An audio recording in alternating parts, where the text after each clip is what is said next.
Donc, bienvenue à un autre cours d'INF 5111. Je parle à vous, le monde en ligne. Euh, Aujourd'hui, on part sur un tout nouveau sujet. Donc, dans la première partie du cours, on a travaillé sur l'exploitation de données déjà existantes. Donc, quand j'ai une base de données, la base de données est déjà faite, j'ai besoin de me demander, OK, qu'est-ce que je veux aller chercher comme information à l'intérieur de cet élément-là, qui va avoir des relations, qui va être capable de gérer mes problématiques de business. Ben, là ici, on va revenir un peu, OK, aux étapes initiales de tout ça, avec la création de schémas dans des bases de données. Donc, qu'est-ce qui arrive si j'ai une problématique, hein, j'ai un client ou moi, dans ma compagnie, j'ai une problématique que je veux régler, puis je sais que je veux utiliser une base de données pour régler cette problématique-là ou sauvegarder des informations par rapport à cette problématique-là. Comment est-ce que je fais pour décider j'ai combien de tables?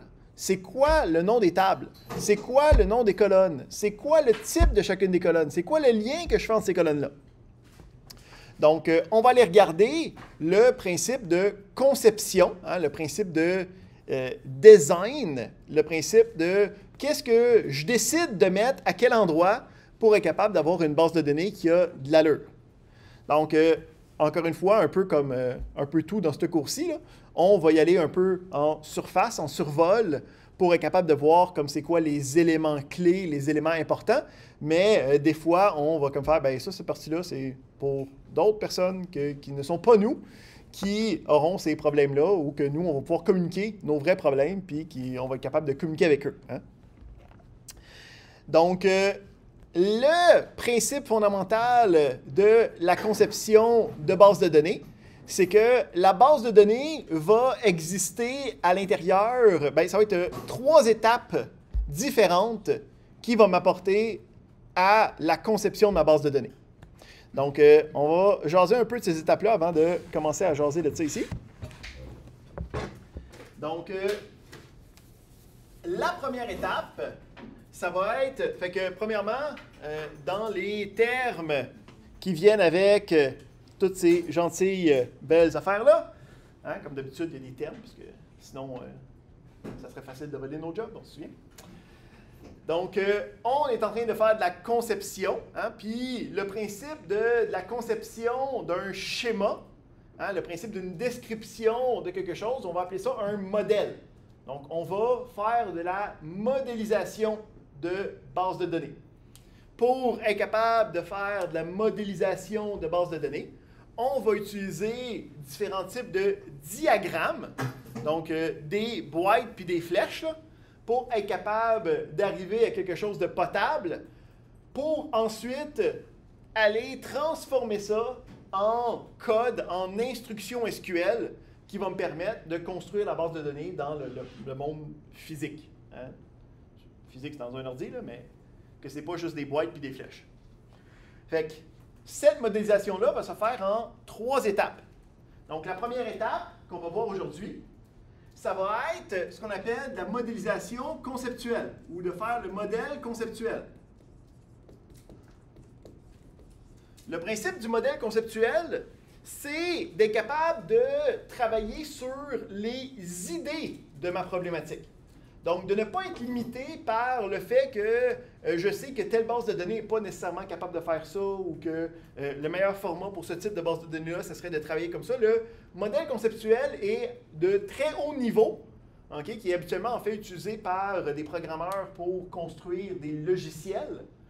Mais ça va, nous, on va l'utiliser, on va un peu le coopter là, pour être capable de construire une première modélisation qui va seulement travailler, encore une fois, au niveau des requis du problème, puis des éléments fondamentaux, okay, où c'est qu'on travaille sur les limitations de l'idée, pas les limitations de la technologie. Une fois qu'on va avoir ce premier modèle-là de fait, on va être capable de prendre celui-là, puis de le transformer.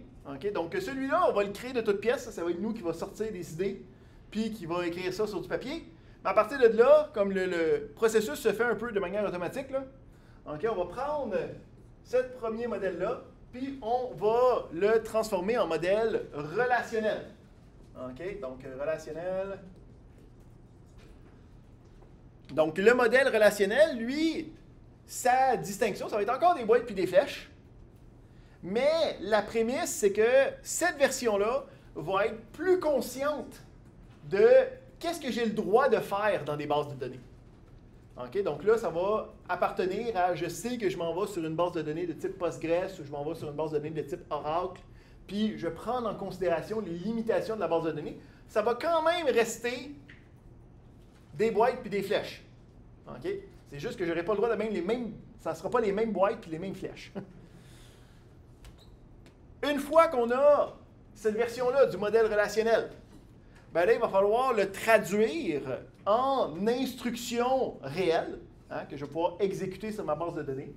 Donc, je vais être capable d'avoir ce qu'on appelle le modèle physique, là, okay, ou le modèle par requête, qui va être les choses que moi, je vais taper littéralement pour que là, j'aille un accès puis la création de la vraie base de données que je vais pouvoir utiliser.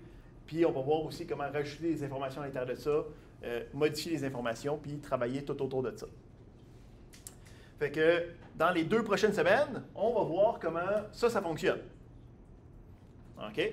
Donc aujourd'hui, on va travailler sur la partie qui est la plus difficile, parce que ça va être la partie où c'est qu'il faut prendre des décisions, okay, de conception, de faire le design de la base de données.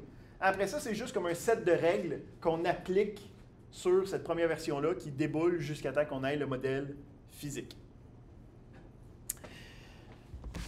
Hop! Hip!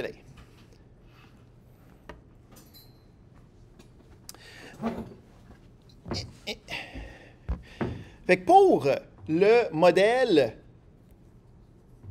conceptuel, okay, on va utiliser un diagramme. Hein? Donc, un diagramme, c'est quelque chose avec des boîtes puis des flèches, mais un diagramme qui est standardisé.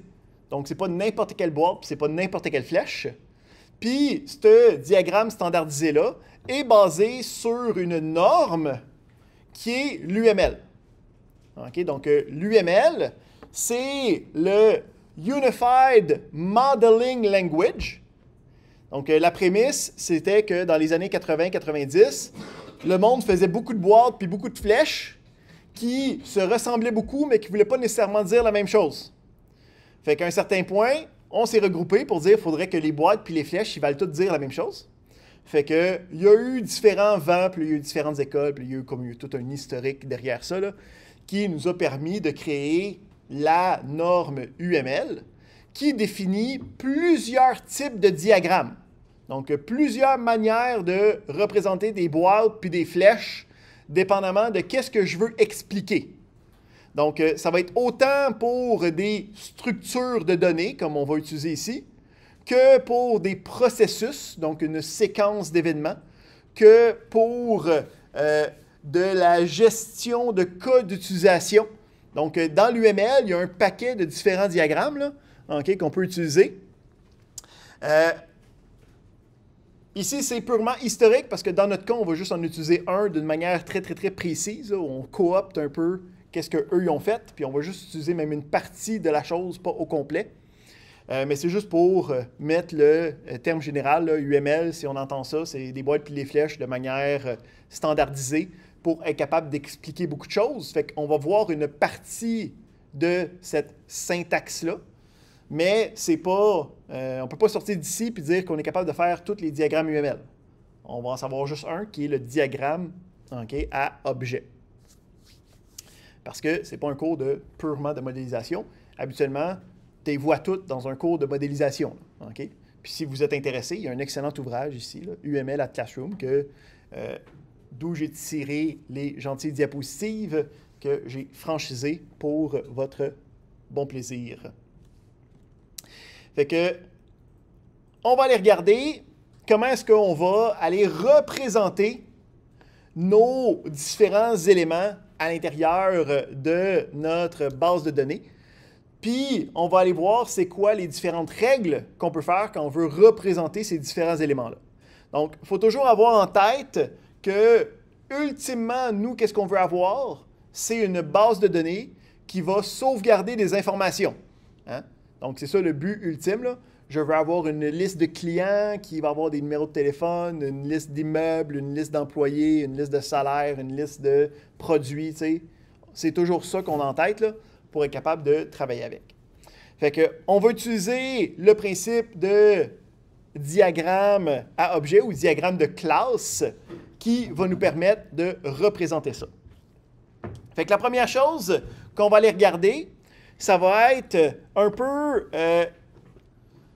dans la mêlée, là, donc ça va être un élément qu'on ne verra pas vraiment plus tard, mais c'est comme un point de départ pour être capable d'aller voir autre chose puis d'être capable de comprendre qu'est-ce qui se passe. Donc, la première chose qu'on va vouloir aller représenter, c'est une donnée elle-même, okay? Ou en fait, un enregistrement. Hein? Donc, quand on pense à un enregistrement, nous autres, là, on pense à une ligne dans notre table avec une série de valeurs où c'est que chacune des valeurs a un contexte de colonne, un numéro de colonne. Fait que je pense à un client, je pense à un élève, je pense à un examen, je pense à un élément spécifique. La partie, le fun en passant de la modélisation, c'est qu'à chaque étape de notre modélisation, les éléments reviennent tout le temps. Là. Il va y avoir tout le temps des boîtes puis des flèches. Mais les boîtes puis des flèches, ils n'ont jamais des noms pareils. Parce que c'est différents modèles. Et il fallait donc, évidemment, avoir différents noms pour la même chose, mais à un autre niveau. Hein? Donc, on parle d'enregistrement, hein? On parle de données réelles avec des éléments, mais dans notre niveau conceptuel, on ne parlera pas d'enregistrement, on va parler d'objets. OK? Donc, la première chose qu'on va aller regarder, c'est la modélisation d'objets, la modélisation de données directes. Donc, encore une fois, la prémisse de diagramme, c'est d'être capable d'écrire des boîtes, puis de savoir, par le fait que j'écris quelque chose quelque part dans la boîte, ça veut dire quelque chose. Donc, la prémisse, c'est qu'on va avoir différentes manières d'écrire la même chose. Donc, ça ici, c'est toutes des différents objets. Donc, ici, on a 6 différents objets qui sont représentés, qui sont toutes valides, okay, avec différentes représentations, dépendamment de ce que tu as besoin. Donc, la version la plus directe là, de ce que nous, on peut comprendre, c'est celle-là ici, là, où on a une boîte avec en haut un nom qui est identifiant de l'information. Puis, après cette identification-là, on va avoir une série d'attributs. Okay? Donc, on appelle pas ça des colonnes. C'est pas des colonnes. Parce qu'on n'est pas dans une base de données. Okay? On est dans le niveau conceptuel, on est dans le diagramme des objets et des classes. C'est des attributs. Il ne faut pas s'y méprendre. Puis, avec ces attributs-là, on va avoir différentes valeurs qui vont être rattachées à ces attributs-là. OK? Donc, ça, c'est comme la version que nous, on a comme une correspondance mentale là, aux enregistrements réels qu'on a vus dans des bases de données. À partir de là, dépendamment de qu'est-ce que tu es en train de dessiner, hein, des fois, un des éléments importants des diagrammes, c'est qu'on est capable de représenter la même chose de différentes manières pour ne pas avoir à tout le temps tout réécrire, pour ne pas avoir à avoir un dessin là, qui a juste des boîtes puis du texte. Là. Fait qu'on est capable aussi de juste avoir la boîte elle-même, okay, sans les informations en dessous. Les informations sont implicites quand je l'écris comme ça. Okay? Donc, la prémisse ici, c'est que j'ai le droit d'écrire juste, admettons, le nom de la boîte. Hein, puis c'est que les informations que je mettrais habituellement en dessous dans la deuxième section là, sont implicites. C'est juste un raccourci pour, quand je veux faire des dessins simplifiés, je n'ai pas besoin de tout le temps tout écrire. Il va y avoir un deuxième principe qui va venir quand on va avoir des objets puis de la conception d'éléments. Donc, en ce moment, on a Max Miller qui a un prénom, un nom de famille, puis une date de naissance, le DOB, Date of Birth, là, pour ceux qui n'ont jamais été dans des systèmes avec ce genre d'informations-là. La prémisse, c'est qu'on aurait sûrement une panoplie d'autres objets, hein, une panoplie d'autres enregistrements. Puis, habituellement, ces enregistrements-là, hein, nous autres, on sait qu'ils vont tous être consolidés à la même place. Hein, tous les enregistrements de toutes les personnes, ils seraient tous dans la même table, hein, qui va représenter toutes les personnes. Fait que le principe de table, ça va être aussi représenté dans ces diagrammes-là, mais évidemment, ça n'a pas le droit d'être nommé une table, hein, parce qu'on n'est pas rendu là, on n'est pas en train de faire ça, on est en train de nous autres faire des modèles conceptuels. Fait que le nom qu'on a à la place d'une table, qui est comme un regroupement de mêmes éléments, hein, c'est ce qu'on va appeler une classe. Donc, c'est de là que vient en fait le nom de ce type de diagramme-là. Ça va être des diagrammes de classe. Donc, ça va vouloir représenter ultimement ce que nous, on interprète comme étant des tables, mais là, c'est juste des classes. Fait qu'on peut voir ici qu'on a une deuxième version où on a un 2 points suivi de un terme quelconque qui représente le nom d'une classe. Okay? Qui représente le nom d'une classe que j'aurais décrite quelque part d'autre. Fait que, on a ce principe-là d'objet spécifique. Ce n'est pas un diagramme, les diagrammes d'objets.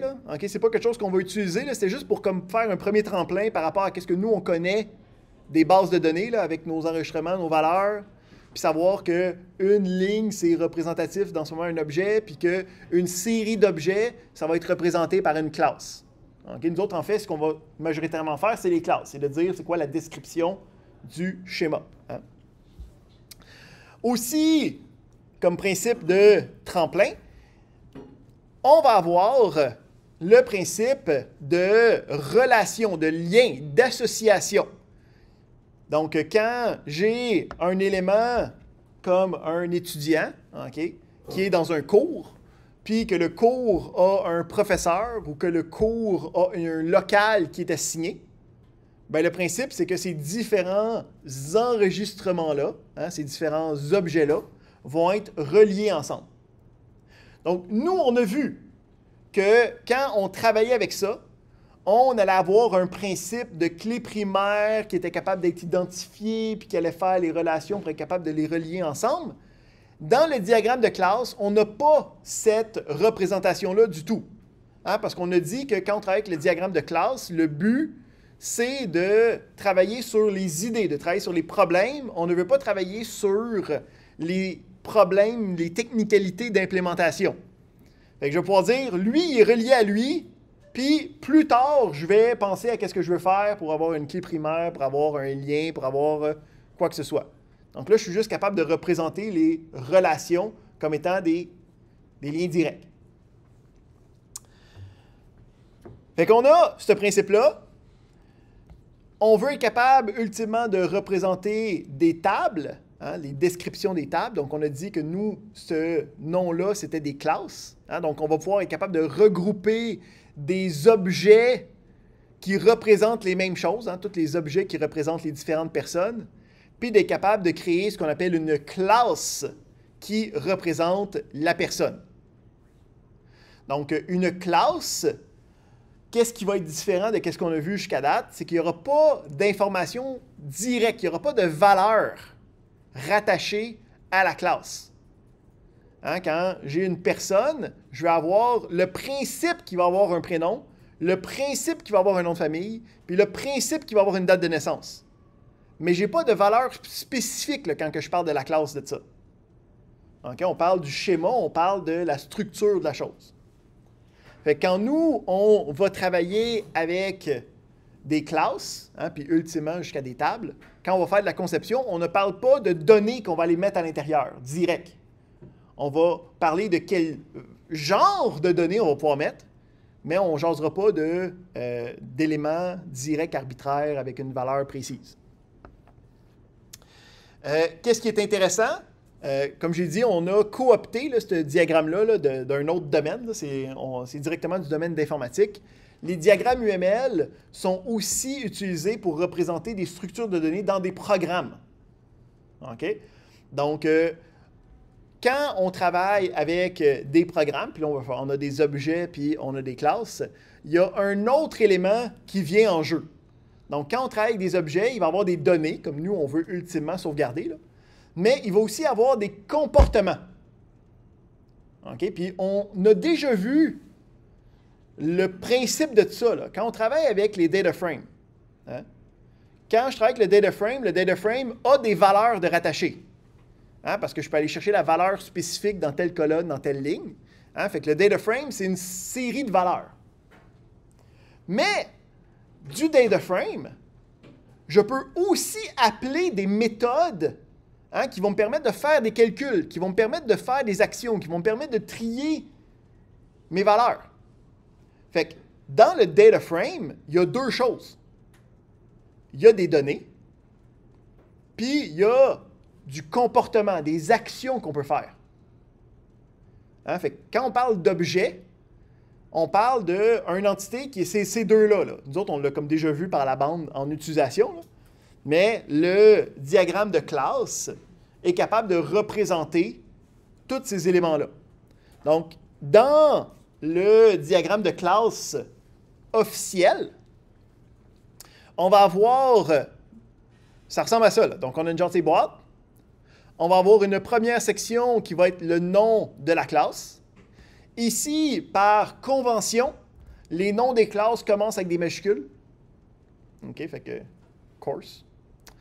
On a ensuite, qu'est-ce que qui nous importe? Ça va être une série d'attributs. Puis on peut voir ici que dans les séries d'attributs, comment ça va, puis on va voir les délignations de ça, c'est très exhaustif, là. On va avoir les noms de quelque chose et le type de l'information. Hein? Donc, ça ne sera pas l'information directe réelle, ça va être quel genre d'information j'ai le droit de mettre à cette place-là, dans cet emplacement-là que je vais réserver pour des éléments, pour des enregistrements, pour des objets de cette classe-là. Puis finalement, qu'est-ce qu'on ne verra pas? Hein, parce que c'est utilisé dans le monde de la programmation, mais pas dans notre monde de base de données. Ça va être le principe d'opération, de comportement, d'action, de méthode, c'est tous des synonymes, là, qui dictent qu'est-ce que j'ai le droit d'activer avec cette classe-là. Donc, nous autres, on n'écrira pas cette partie-là. Donc, on peut y faire fi, là, mais savoir que ça existe, c'est toujours intéressant. Des fois, quand vous allez travailler avec d'autres programmeurs, ils vont vous parler de diagramme UML, puis ça va être comme ouais, je sais de quoi tu parles. Ouais. Par curiosité, là, ça fixe le type d'entrant ou c'est quoi ça? Exactement. Ça définit ce qu'on appelle la signature des différentes fonctions et méthodes. Donc, ça va dire c'est quoi le nom de la méthode, c'est quoi les entrants, les paramètres d'entrée qu'on appelle, puis ça va être quoi la sortie ou le retour de la méthode. On va mieux comprendre qu'est-ce qui se passe dans cette section-là la semaine prochaine, quand on va aller voir comment nous-mêmes définir des fonctions en Python. Ouais. Il y avait une représentation avant de 6 exemples de nomenclature, puis il y avait toujours des points, 2 points avant les classes. Est-ce que ça varie ou ça dépend c'est où que tu le vois? Fait que c'est ça. Là, ici, il faut faire attention parce qu'on vient de voir en très peu de temps 2 types de diagrammes. Ça ici, c'est un diagramme d'objets. Donc, d'éléments avec des valeurs précises. Dans le diagramme d'objets, quand on dénomme les objets, je peux identifier à quelle classe appartient l'objet avec le 2 points. Dans les diagrammes de classe n'ont pas de 2 points. Ou en tout cas, pas de 2 points au début en haut. Tu as juste le nom de la classe parce que tu n'as pas de représentation réelle, tu n'as pas besoin de savoir derrière. All right? Excellent. Allons voir qu'est-ce qu'on a le droit d'écrire à l'intérieur des différents attributs. On a le droit d'écrire ça. Je pense que c'est clair. Non. Donc, ici, qu'est-ce qui est intéressant, c'est qu'on avait travaillé avec la documentation de Postgres, hein, où on avait appris comment lire la documentation. Tu sais, les accolades, c'est des éléments facultatifs. Les 3 points, c'est que c'était des répétitions. Donc, on avait appris comment lire ce genre de syntaxe-là. On a ici une deuxième méthodologie qui permet d'expliquer de la syntaxe à l'intérieur d'un petit organigramme. Puis, cette méthode-là est utilisée à d'autres endroits. Ce n'est pas la seule place. Attends, si... Non, ça, c'est pas la bonne chose. Par là, par là. Donne-moi un autre desktop. On va aller mettre des choses dedans. Je veux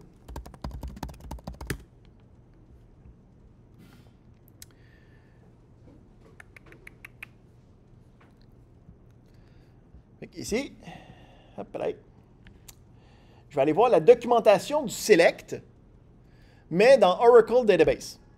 OK, donc, on a déjà vu le select, ça, on a passé des semaines à jaser de ça.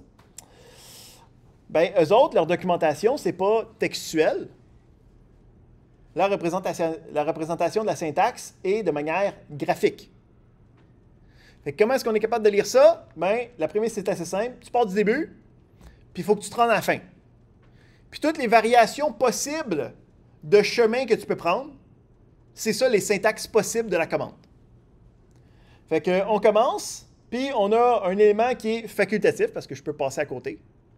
Après ça, j'ai le mot select. Après ça, j'ai facultativement hint. Je ne suis pas capable de le lire, hein? Des choses. Après ça, j'ai facultativement distinct. Si on connaît ça. Ensuite, on a un select list. Puis là, tu es comme, OK, c'est quoi le select list? Bien, en dessous, tu peux aller voir c'est quoi la définition d'un select list. Bien, un select list, c'est je commence ici, puis là, je peux avoir un alarme.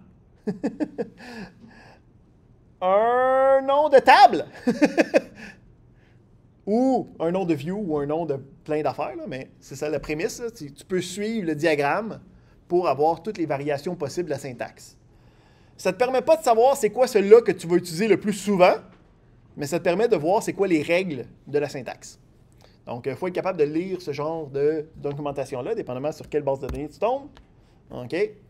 On va avoir la même prémisse ici avec qu'est-ce que j'ai le droit d'écrire dans les différents attributs. Donc, encore une fois, hein, les attributs, c'est notre liste de ce qui va devenir des colonnes. Fait que qu'est-ce que j'ai le droit d'écrire? Bien, premièrement, si on se demande qu'est-ce que je suis obligé d'écrire, je commence, je skip, j'ai le nom. Je skip. Donc, ultimement, j'ai juste à marquer le nom, puis c'est valide. Bon, nous autres, on va se donner juste un petit peu plus d'éléments que ça. Là. Nous autres, on va pouvoir skip. Puis le deuxième après le nom, là, on voit qu'on a le texte 2 points, donc il faut écrire 2 points. Puis après le 2 points, on a le type. OK? Puis ça, c'est quelque chose qu'on est maintenant rendu habitué en tant que presque professionnel scientifique de la donnée. Hein? Quand on parle de type, on parle de la forme que les données peuvent prendre, hein? Des entiers, des strings, des floats, d'autres structures quelconques. Fait que voyons voir qu'est-ce qu'il y a d'autre aussi que je peux avoir. Puis habituellement, minimalement, là, c'est ça qu'on va mettre. Hein? Fait qu'on peut voir ici un exemple, le nom, 2 points, le type. Ouais. Visibility, c'est pour mettre l'attribut visible quand tu fais ta requête. Excellente question. Donc, on va aller les voir chacun. Là. Fait que si vous vous demandez c'est quoi le property à la fin ou le default, retenez vos ardeurs jusqu'à temps qu'on ait fini les slides. On passe au travail de tout. Fait que le principe de visibilité, hey! C'est que quand on travaille au niveau de la programmation, fait que c'est pas quelque chose que nous, on va utiliser. Quand tu travailles au niveau d'un programme informatique, tu peux décider que l'information est disponible à n'importe quelle autre partie du programme ou qu'elle est privilégiée à ta partie, que c'est juste toi qui devrais avoir le contrôle sur cette information-là. OK? Donc, la visibilité, c'est par rapport à d'autres parties d'un programme. Puisque nous, on va juste travailler avec le principe qu'on s'en va vers une base de données. Nous autres, la visibilité, ce n'est pas quelque chose qu'on va travailler ou qu'on va représenter. Mais après, à partir de là, si on va faire un cours de programmation orientée objet par la suite, bien, tu vas voir ces principes-là de public, privé, private, protected, qui sont représentés chacun par un symbole. On a ensuite un qui est intéressant, par contre, ça va être la possibilité d'avoir un slash. Donc, on peut voir ici, c'est facultatif, là. Puis, c'est à l'intérieur d'un cercle. Ça représente que c'est littéralement un slash qu'il faut que j'écrive avant le nom. Hein? Donc, quand c'est dans un encadré en rectangle, c'est que ça représente quelque chose qu'il faut que j'écrive de précis derrière. Là. Hein, donc, le name, c'est moi qui va décider c'est quoi. Là. Dans la visibilité, on a vu que c'était comme plus, moins, hashtag ou tilde. Ben, quand on a le slash, ça c'est littéralement, j'écris slash avant le nom. Le but de ça, c'est de dire que cette information-là est dérivée d'une autre information.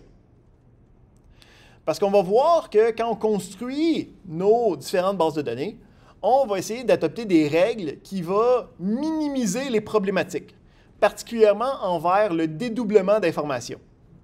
Hein, je ne veux pas avoir à 3 endroits différents une source d'information qui représente la même chose. Parce que si je change à une place, puis que je change aux 2 autres, ça fait en sorte que mes données deviennent incohérentes. Exemple typique, si dans ma base de données, j'ai la date de naissance de quelqu'un, bien, souvent, je vais vouloir avoir une information dérivée de ça, qui est l'âge de la personne. Hein? Mais je ne veux pas avoir 2 colonnes différentes, une pour la date de naissance puis une pour l'âge. Hein? Parce que premièrement, celui-là de l'âge, ben, ça va changer par rapport à quand est-ce que je fais ma requête. Tandis que la date de naissance, c'est une information qui est statique. Donc, quand on a des informations qui sont dérivées de d'autres parties, on peut utiliser le slash pour dire, ultimement, ça va être calculé de quelque part d'autre. Je veux que ça soit une présence, mais je ne veux pas que ça garde des données. Ensuite, on a le nom. Ça, c'est assez direct. À partir de visibilité, quand il y a des valeurs par défaut, c'est ça, hein? Quand il n'y a rien qui est mis, c'est public. Exact. OK. De la même façon, mais pour nous, ça ne change rien. Parce qu'on n'aura pas cette fonctionnalité-là dans des bases de données. Fait qu'ensuite, on a le nom de l'attribut. Par convention, ici, on va avoir des éléments qui commencent en minuscules, puis qui vont utiliser le camel case pour être capable d'avoir un seul mot, hein, avec pas vraiment d'espace à l'intérieur, mais qui peut représenter plusieurs mots, où c'est que tu changes la capitalisation quand tu changes de mot. On a ensuite le type.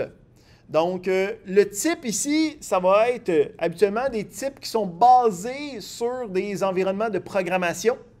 OK? Fait que les types, admettons, qu'on a vus en Python, ça serait ceux qu'on pourrait écrire à l'intérieur de cet élément-là. Un élément qui est important un peu à faire attention, c'est qu'on veut éviter d'utiliser des regroupements d'informations. Fait qu'on veut éviter des listes ou des séquences quelconques, okay, des dictionnaires. Ça ne devrait pas être un élément qui existe comme type dans une classe. Pourquoi? Parce que habituellement, je peux créer une autre classe qui va représenter cet élément-là à la place. Hein? Fait que c'est le but des diagrammes de classe, c'est de représenter les informations. Je ne veux pas dire c'est un dictionnaire qui a plein de stock dedans. Je vais pouvoir faire une autre classe qui va représenter ces informations-là par la suite. C'est pas mal juste ça que je veux dire.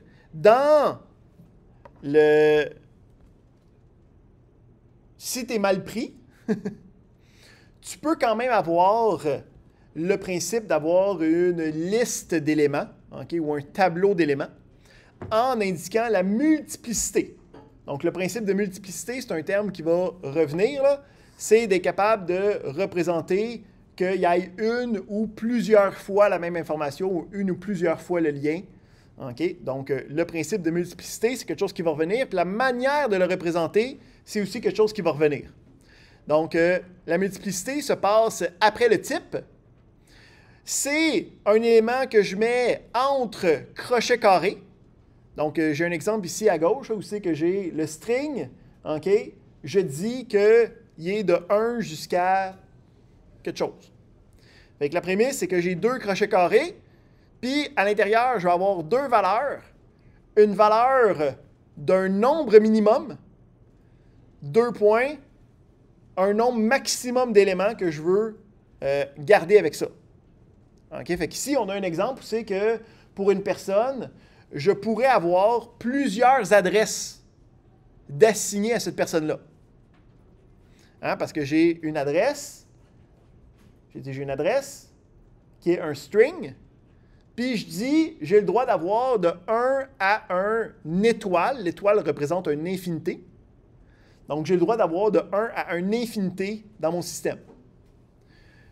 Mais si, admettons, je voudrais être limitatif, je pourrais dire j'ai le droit de une ou deux adresses. Je pourrais marquer 1, 2.2.2. Ça marche aussi.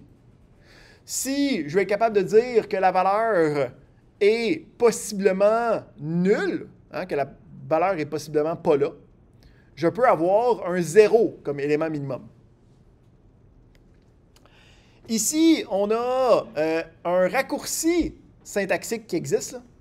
Quand on travaille avec la multiplicité aussi, un autre synonyme que vous allez pouvoir peut-être voir, ça s'appelle la cardinalité. On peut utiliser donc l'étoile hein, pour être capable de dire qu'on s'en va jusqu'à un infini. Puis souvent, on va vouloir représenter de 0 à une infinité. Hein, 0, 2 points, infini avec l'étoile. Quand je veux représenter ça, je peux avoir un raccourci syntaxique. Donc, j'écris la même chose, bien, j'écris une affaire plus court qui veut dire la même chose. Donc, si j'ai juste une étoile tout seul entre les braquettes carrées ou pour représenter la multiplicité, c'est synonyme d'écrire 0, 2 points, étoile. Parfait. On continue. Oui? Ça veut dire que 0, 2 points étoile, ça veut pas dire qu'il peut avoir une variable nulle. Il peut ne rien avoir autant qu'il peut en avoir une infinité. Et puis si l'étoile, ça prend aussi considération de ça. C'est la même chose. C'est juste de l'écrire, mais en plus petit. Oui?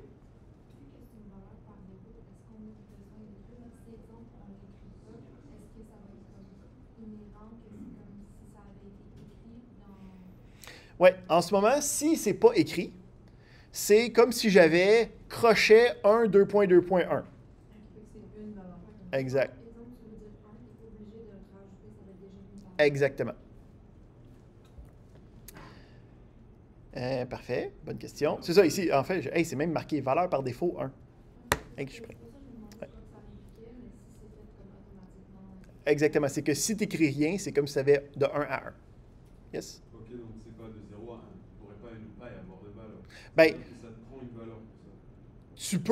tu peux décrire ça, mais il faut que ce soit explicite. C'est toi qui vas aller rajouter crochet 0, 2.2.1 crochet.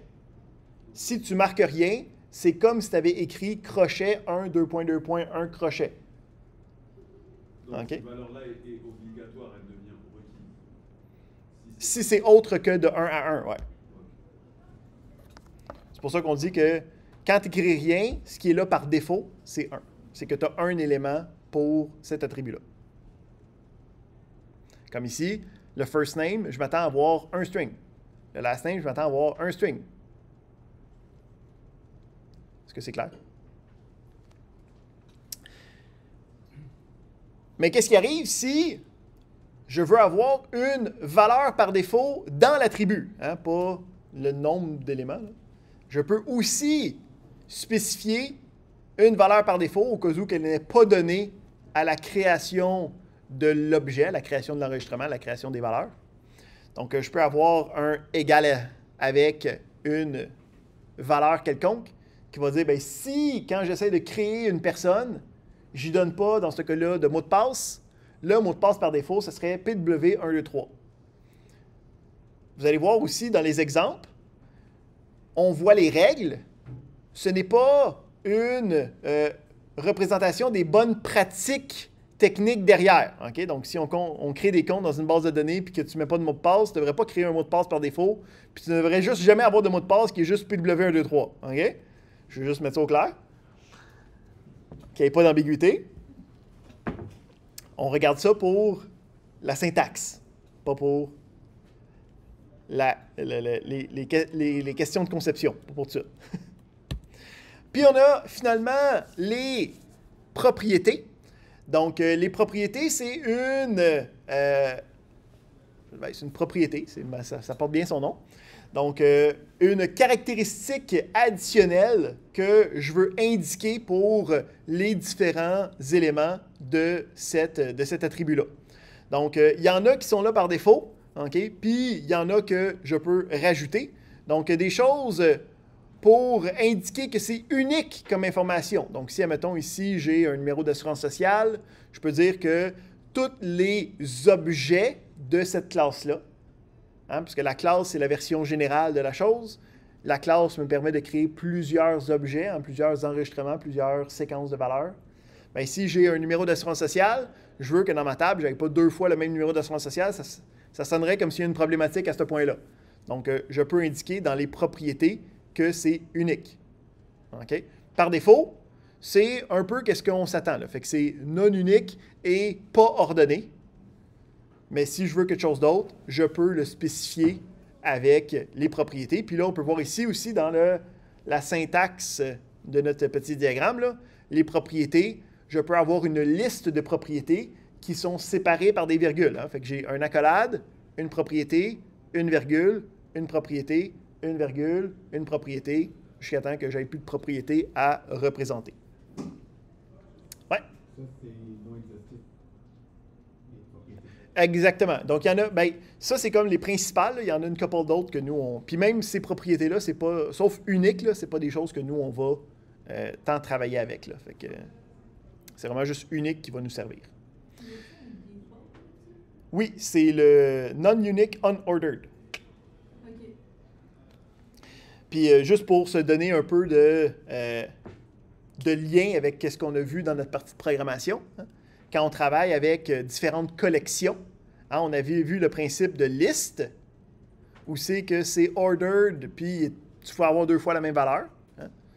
On avait le principe de set, qui me disait que j'étais capable de mettre des choses, puis qui n'allaient jamais avoir 2 fois la même valeur, mais que l'ordre n'était pas garanti. Fait que c'est unordered, mais c'est unique. Donc, il y a différentes manières de faire des collections. Il y en a d'autres ici que nous, on n'a pas vues, là, qui sont dans d'autres librairies de Python. Là. Mais c'est juste pour faire un petit lien avec ce qu'on a vu. Après ça, bon, dans nos slides, nous autres, on a la syntaxe des opérations. Nous autres, on n'a pas besoin de ça. On skip right ahead pour être capable d'aller jaser de la granularité. En passant, quand on travaille avec un programme, puis qu'on fait un diagramme de classe, le diagramme de classe est un peu un template sur qu'est-ce que je vais écrire. Hein? En programmation, on est capable de faire un peu le même processus qu'on s'en va faire nous autres. Là. Où c'est qu'une fois que tu as tes petits carrés et tes petites flèches, tu peux être capable de faire dégringoler ça jusqu'à temps que tu aies du code. Donc ici, on a un exemple de qu'est-ce que ça donne en programmation. Nous autres, on ne gérera pas ça. Qu'est-ce qu'on va gérer, par exemple? C'est le principe de granularité. Donc, encore une fois, le but du ML, c'est d'être capable de comme, représenter les choses. Puis, dépendamment de qu'est-ce que j'ai besoin, je peux mettre ou pas certaines informations. Puis, ce n'est pas problématique, okay, au standard. Okay? Donc, si j'ai besoin de juste faire un petit diagramme pour représenter quelque chose, j'ai déjà fait mon méga gros diagramme, là, mais juste je vais représenter une petite partie du problème pour passer à quelque chose. Je peux juste commencer à utiliser, mettons, juste le nom des classes, en sachant que implicitement derrière, on a les différents attributs, puis possiblement les différentes méthodes ou opérations qu'on pourrait avoir. Donc, on a ce principe-là de, je peux avoir juste le nom de la classe directement, le nom juste avec les différents noms principaux, ou sinon, j'ai vraiment très granulaire avec toutes les informations, toutes les différentes séquences qu'on a vues, la multiplicité, les différentes propriétés, si c'est dérivé, et ainsi de suite. Donc, quand vous allez voir des diagrammes, ça peut être toute cette échelle-là, là, puis ce n'est pas des mauvais diagrammes pour autant. Okay? Ça veut dire juste que l'information est quelque part d'autre, parce que ce n'était pas la partie principale de ce programme-là, de ce diagramme-là. Oui? Dans la classe course, Oui? name, semester, ce sont des attributs. Exact. Qui, dans un projet, fait ça? Les concepteurs, donc habituellement, ça serait un architecte de système. Okay? Donc, c'est la personne qui pense très fort puis qui ne code pas. C'est ça sa job. C'est de voir à long terme c'est quoi qu'on va avoir besoin comme gestion d'information, comme gestion de comportement. Okay? Tu n'as pas de poste junior de ça. Tu as donné une idée, là? Tu peux le faire à une petite échelle. Oui, c'est ça. Si tu es dans une PME et que tu es avec tes 3 gars, quelque part, il y a du monde qui vont le designer. Là. Mais ça va être de la merde, puis tu vas te rendre compte après qu'il faut que tu reviennes, puis que tu vas falloir, puis là, tu vas apprendre des choses, puis après 2-3 business failed, ben là, tu as 10 ans d'expérience, puis tu peux devenir architecte système, tu sais. Mais c'est effectivement une partie qui est très complexe, qui prend beaucoup d'expérience. C'est comme quelque chose de très, très, très intangible aussi, là. Parce que c'est juste bien plus tard que tu sais si tu as fait ça correct. Mais c'est ça qu'on s'en fait les prochaines semaines. Et puis, ça, c'est quand on démarre, mais Exact. s'il faut améliorer le programme, l'architecte doit connaître, Oui. comprendre le programme en tant que tel. Donc, il doit savoir développer à un moment donné, ou comprendre ce que le code fait. Bien, la prémisse, c'est que le diagramme, c'est un plan que tu peux donner. Puis c'est ça que, justement là, le but des diagrammes, OK, c'est de communiquer. C'est pour ça qu'on a différentes versions. Hein? C'est pour être capable de, non seulement que l'architecte système, initialement, il va aller travailler avec les gars, les clients, les requis, les gars d'achat pour essayer de construire quelque chose, bien lui, il va pouvoir aller voir la partie de développeur et dire, voici ce que j'ai fait. Qu'est-ce que vous en pensez? À la place de, je vais être dans mon sous-sol pendant 3 mois à coder, voici une version visible qu'on peut modifier sans avoir de haut prix, là, tu sais, là. Fait que c'est ça le but de ces diagrammes-là. Puis quand on vient à remanier ces éléments-là, ben tu ressors ces diagrammes-là pour dire qu'est-ce qui nous manquait là. Puis ça va être quoi les implications de rajouter cet élément-là là.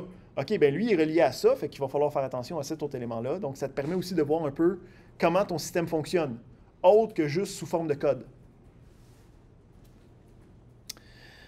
Donc, c'est un outil qui est très utile, mais que c'est un couteau à 2 tranchants parce que si tu veux, mettons, garder ça à jour, c'est coûteux en temps, là. T'sais? Fait que des fois, la prémisse, c'est que dans nos anciens systèmes de gestion de projet, hein, où c'est qu'on avait une approche waterfall, là, puis qu'on passait 4 ans à développer des plans, puis 2 ans à implémenter, puis là, en 2 semaines, on se rendait compte que ce qu'on avait fait il y a 3 ans et demi, ça n'avait pas d'allure. On n'est plus dans ce système-là. Là. Fait que les diagrammes UML, c'était bien cool dans ce moment-là. Là, c'est vraiment plus utilisé comme une première étape pour comme se donner un jet de comme qu'est-ce qui se passe. T'sais. Fait que il y en a encore, si tu parles à des informaticiens de modélisation, les autres, ils vont être die-hard, puis ils vont dire non, tu fais du ML pour tout, puis tu gardes à jour, puis c'est comme ça que ton programme va travailler. Mais eux autres, ils ne travaillent pas dans l'industrie, puis ils ne savent pas vraiment faire des vraies affaires. Fait que... Dans les descriptifs de poste analyse d'affaires, ouais. je vois souvent UML. Oui, parce que, puis aussi, un élément que j'ai mentionné tantôt, c'est que l'UML, il y a plusieurs diagrammes qui existent. OK? Donc, le diagramme de classe, c'est le fun pour représenter facilement des structures de données qui vont représenter ton programme. Mais il y a d'autres diagrammes qui sont encore bien plus intéressants que ça dans un point de vue d'affaires. Donc, il existe le diagramme de cas d'utilisation, que c'est un diagramme que tu peux utiliser avec le client pour être capable de schématiser qu'est-ce que ton système, qu'est-ce que ton programme, qu'est-ce que ton projet est supposé de faire pour que le client soit capable de voir c'est quoi qu'il demande. Puis que toi, tu t'assures d'être capable de répondre à ce qu'il demande. Fait que ça ne va même pas parler de code, cette affaire-là. Là. Ça va parler d'acteurs, ça va parler de code d'utilisation, ça va parler de processus. Il n'y a pas une ligne de code qui jase là-dedans. Là. Puis c'est quelque chose que tu peux travailler avec le client parce que c'est un diagramme qui est simple à comprendre. Un autre point de vue, quand tu commences à faire des implémentations, mettons, à l'intérieur de différentes équipes, où c'est qu'il faut qu'ils communiquent des informations à différents programmes, il va falloir habituellement qu'il y ait des protocoles de communication ou des manières de communiquer les informations, des séquences d'événements pour dire « je t'envoie ça en premier, là, tu me demandes telle autre information de confirmation ». Donc, il y a aussi des diagrammes de séquences qui me permettent de définir comment est-ce qu'on pourrait interagir. Puis là, le diagramme de séquence devient le plan de liaison. À l'arrière de ça, tout le monde fait ce qu'il veut. Mais quand il y a le temps de bridger ensemble les choses, il faut suivre ça parce que c'est comme construire un pont de chacun de son bord. Tu sais. Fait que le diagramme UML, c'est cool. Ça demande de la compréhension, là, mais comme outil de communication, ça a sa place. D'où le fait qu'il y a des cours de modélisation complète qui gèrent ça. C'est parfaitement planifié. C'est maintenant le temps d'une autre pause. En revenant de la pause, on va aller voir comment gérer des associations avec différentes classes.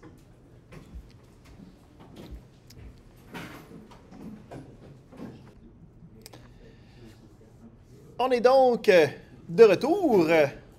On est en train de regarder le principe de modélisation de base de données, qu'on avait expliqué qu'on allait faire en 3 différentes étapes. Une première étape avec un modèle conceptuel qui va utiliser les diagrammes de classe, qui va nous permettre de travailler sur le fond du problème sans aller travailler sur les technicalités. Ensuite, la semaine prochaine, on va aller voir le principe de diagramme relationnel qui, là, va s'attarder un petit peu plus sur OK, on s'en va sur une base de données, là, il y a comme des limitations inhérentes à utiliser des tables puis des relations entre les tables, le principe de clé, OK, ces éléments-là. Puis, une fois qu'on va avoir ce diagramme relationnel-là, on va être capable d'avoir ensuite ce qu'on appelle le diagramme ou les requêtes physiques en SQL, qui va nous permettre de faire la création de tables littérales, concrètes, réelles dans notre base de données. Fait qu'on est en train de regarder ça. On avait jasé du principe de diagramme de classe qui était capable de représenter ultimement ce qu'on va avoir comme étant des tables avec différents attributs qui vont représenter ultimement les différentes colonnes, où on avait une syntaxe des différents attributs pour être capable d'avoir les éléments dérivés, le nom, les différents types de tous ces éléments-là. Allons voir comment est-ce qu'on va modéliser les associations qui vont exister entre différents objets, entre différents enregistrements. La commande 5 a été faite par le client numéro 2. Comment est-ce que je fais pour représenter ça à un niveau plus conceptuel? Donc, on revient un peu avec notre prémisse initiale. Donc, encore une fois, là, on a comme nos 2 types de diagrammes là, pour voir l'implémentation réelle avec des valeurs. Donc, en dessous, on a le diagramme d'objets qui représente des entités comme réelles, comme ça serait des lignes dans notre base de données. Là. Donc, on peut voir ici qu'on a 2 différents professeurs. Puis, ces professeurs-là ont... en fait, il y a des professeurs, puis de l'autre bord, il y a des étudiants. Donc, on peut voir ici que dans notre diagramme d'en dessous, là, quand je parle d'en dessous, c'est en dessous de cette ligne imaginaire ici. Là, donc, ce petit encadré-là, c'est des objets. On a différents professeurs. On va avoir différents étudiants. Puis là, de dire que l'étudiant a une relation à l'intérieur d'un cours avec un professeur ou que c'est l'étudiant qui est dirigé par ce professeur-là, mettons, des études supérieures, on va représenter ça par des associations, par des liens entre chacun. Fait que, quand on travaille avec les éléments réels, ça se peut qu'il y ait un lien, ça se peut qu'il n'y en ait pas, ça se peut qu'il y en ait plusieurs. Ça se peut que ce soit un étudiant qui n'a pas encore de directeur ou qui n'a pas encore de cours, il n'y a pas de prof qui est associé. Puis, ça se peut qu'il y ait un étudiant qui ait juste un prof, ça se peut qu'il y ait un étudiant qui ait 2 profs. Donc, il y a différentes possibilités qu'il va falloir être capable de représenter d'une manière généralisée dans notre diagramme de classe. Fait que ça, c'est ce qu'on veut représenter, mais on veut comme représenter ça et toutes les autres variations possibles. Donc, les associations vont être représentées au niveau des diagrammes de classe avec une annotation précise qui va nous permettre de retravailler ou de représenter toutes les situations possibles que je pourrais avoir quand j'ai des liens entre des informations, entre des classes, entre des tables. Allons voir qu'est-ce qu'on peut écrire. Donc, on va juste donner le vocabulaire. Puis après ça, on va aller voir pour chacun de ces termes-là, qu'est-ce que ça implique, qu'est-ce qu'on peut avoir, y a-t-il d'autres variations, et ainsi de suite. Donc, on va avoir une première information qui va être sur le bout de l'association, qui va être ce qu'on appelle la navigabilité. OK? Fait qu'on peut voir qu'il va y avoir soit une petite bout de flèche ou soit un petit X pour représenter est-ce que c'est navigable d'un bord ou l'autre. Pour l'instant, on fait juste mettre le terme. OK? On ne sait pas trop qu'est-ce que ça implique. On va aller le voir dans un instant. Ensuite, on va avoir des petites étoiles. OK? Puis on va voir que ça peut être d'autres choses que des étoiles. Ça va être la multiplicité ou la cardinalité possible de ce lien-là. Encore une fois, on fait juste mettre le terme en place. On va aller en jaser dans un instant. On a le nom de l'association puis le sens de la lecture. Ça ici, c'est pas mal direct, là. Donc, l'association, je peux comme donner un verbe pour expliquer qu'est-ce qu'il y a qui les relie. Hein? Donc, un professeur donne des cours pour des étudiants. Hein? Donc, ça explicite la description de la dite association. Puis là, pour savoir dans quelle direction je vais lire cette affaire-là, pour ne pas dire c'est les étudiants qui donnent des cours pour des professeurs, j'ai aussi une petite flèche qui m'indique comme je lis ça dans quel sens. Hein? Parce que là, ça va bien, j'en ai juste 2, là, mais quand j'ai une vraie conception, là, j'en ai une douzaine là, de différentes tables et éléments, fait que il faut que ça soit des liens un petit peu dans tous les sens, fait que ça se peut que j'aie besoin d'une flèche dans un autre sens. J'ai finalement le principe de visibilité. Donc, encore une fois, c'est le même principe qu'on avait avec la visibilité pour les propriétés. Là, c'est quelque chose qui va être utilisé dans des programmes, mais qui ne sera pas pour nous quelque chose d'important. Fait que on peut juste faire semblant que ça n'existe pas. Puis, on va finalement avoir le principe d'un rôle qui vient aussi à côté d'une des 2 classes sur lesquelles j'ai mis une association. Fait que navigabilité au bout des flèches, multiplicité à côté de la ligne elle-même, puis l'autre bord de la ligne, je vais avoir un rôle. Okay, le rôle, c'est l'autre bord, comme vous avez dit, la ligne. Ça serait de l'autre bord de la multiplicité. Okay? Donc, il y en a un bord qui va être des chiffres, puis un autre bord qui va être du texte.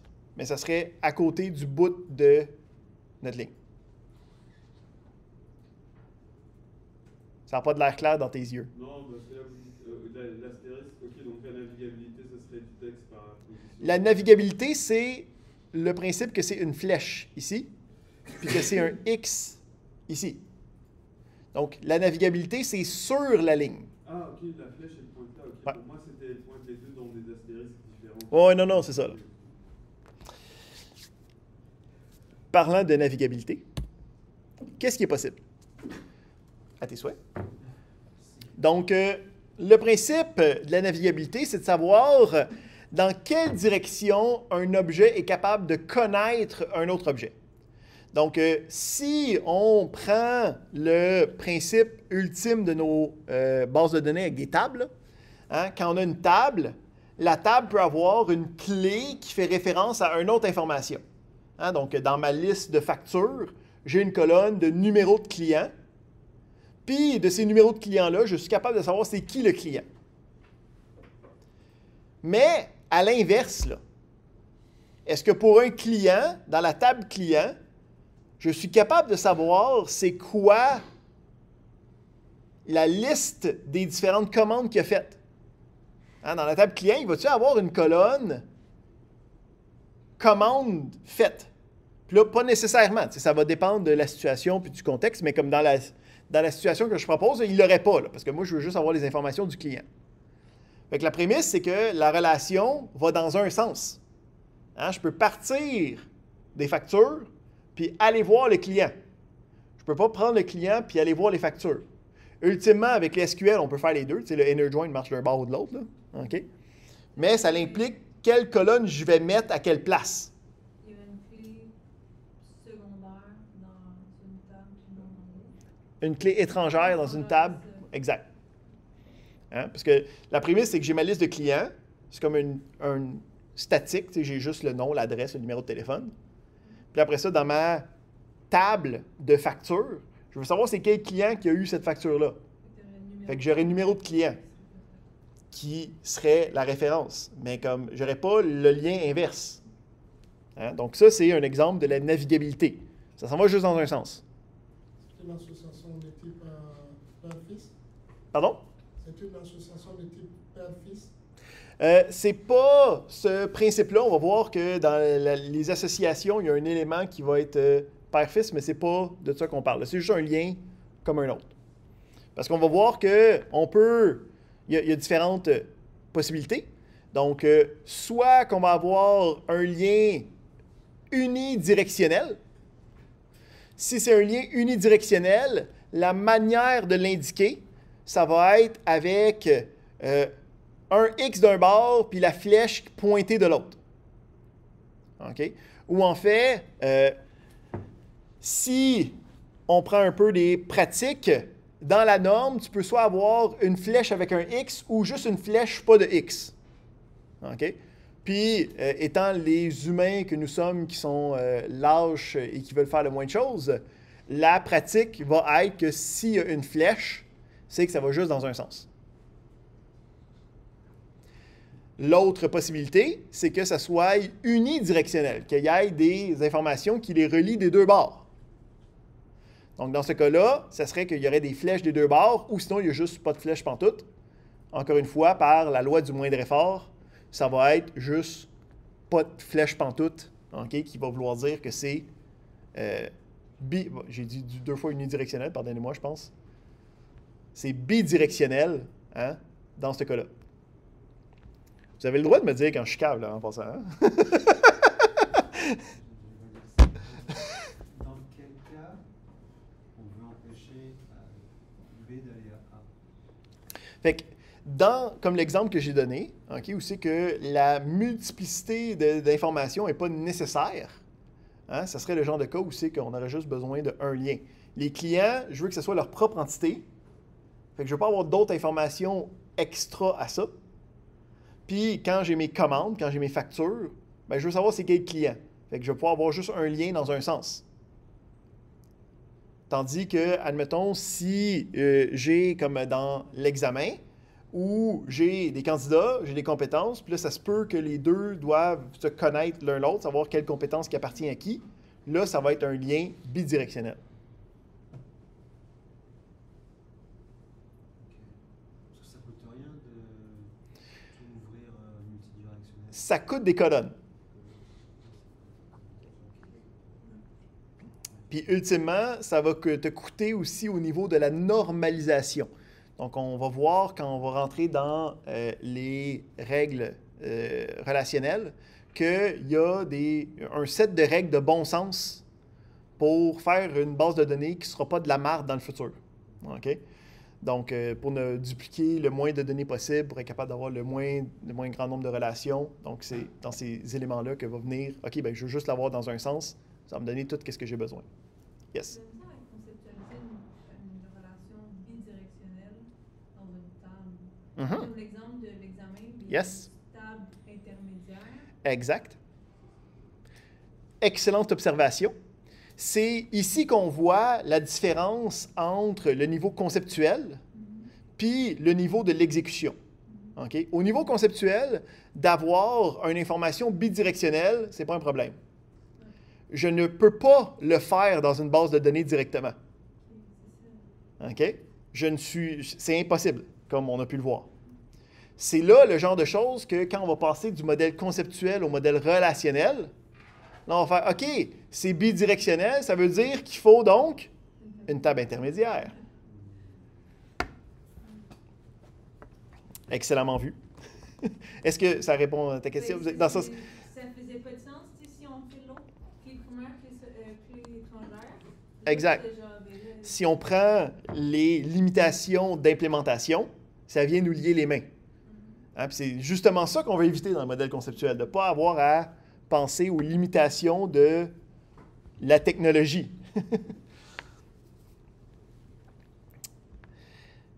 Parfait. On continue. On a ensuite un élément juste auquel il faut faire attention, là. Donc, quand on est en train de faire des différents attributs, on veut éviter d'utiliser une autre classe comme attribut. OK? Parce que je pourrais dire, ben j'ai un professeur qui donne, c'est qui mes professeurs à l'étudiant? Ben voici une liste des différents professeurs. La prémisse, c'est que nous, on veut représenter de manière visuelle les associations. Fait que ce qu'on a ici à droite, c'est la même représentation que ce qui est écrit à gauche. OK? Donc, quand on met une association, c'est qu'on vient mettre une information quelque part, là. Ça veut dire qu'on n'a pas besoin de la mettre dans les attributs. Hein? Puis c'est ça qu'on va préférer, Parce que ben, le but du diagramme, c'est d'être visuel, c'est de pouvoir le mieux expliquer qu'est-ce qu'on est en train de faire. Fait que si tu commences à mettre certains que ça va être des liens, d'autres que ça va être des attributs cachés, comme c'est pas la meilleure pratique.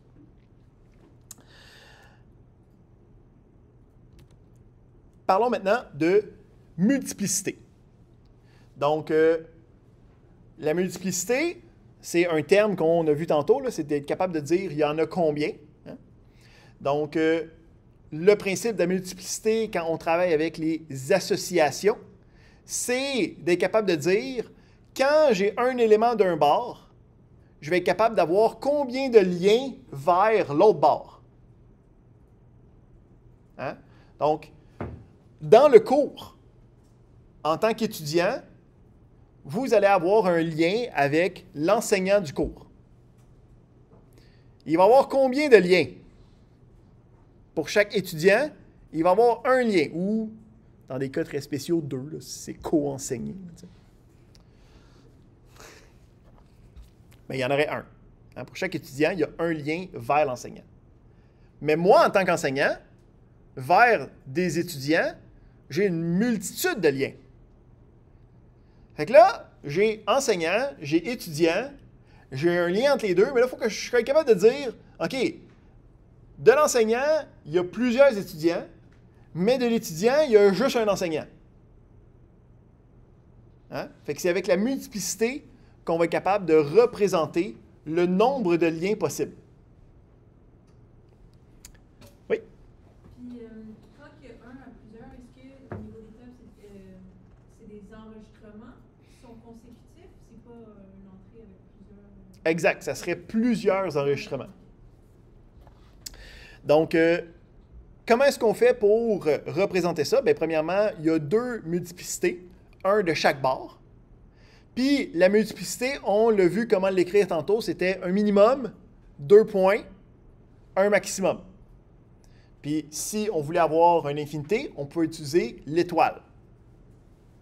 On avait aussi dit que si on représente de 0, 2 points, étoile pour l'infinité, on pouvait le simplifier en écrivant seulement l'étoile. Fait que si je regarde ça, comment est-ce que je fais pour lire cet élément-là? Donc, la multiplicité se lit à la fin de l'association. Ce que ça veut dire, c'est que pour savoir c'est quoi les liens possibles entre l'enseignant et les devoirs, je lis celui-là qui est au bout. Fait que pour un enseignant, il y a plusieurs devoirs. Et pour un devoir, il y a un enseignant. Okay? Donc, tu pars toujours de un élément jusqu'à... Puis là, tu lis au bout de la ligne. Fait que pour un enseignant, il y a un ou plusieurs cours. Puis pour un cours, il y a un ou plusieurs enseignants.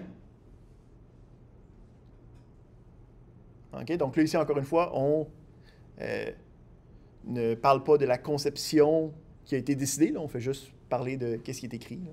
Comme on a dit tantôt que c'était un enseignant, mais là, eux autres, ils disent que c'est possiblement plusieurs enseignants. Mais au moins un. OK?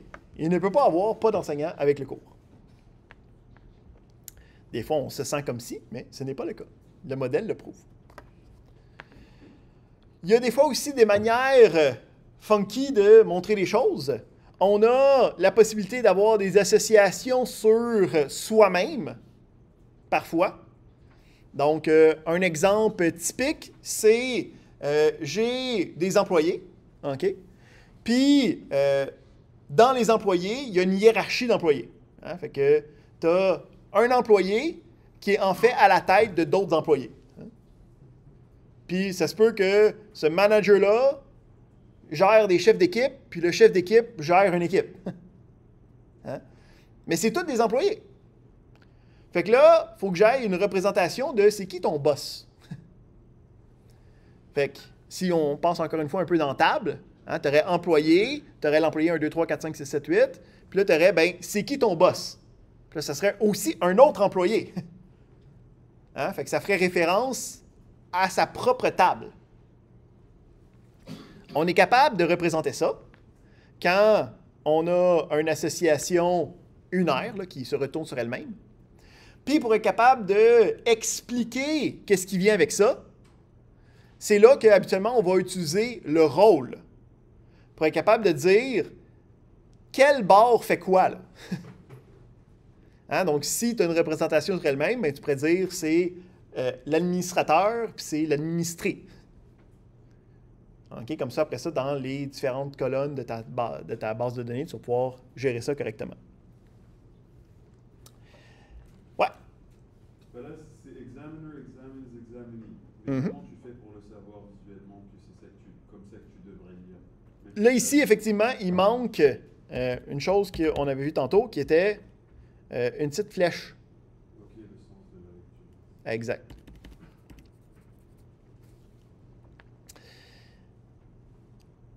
Ça, c'est bon.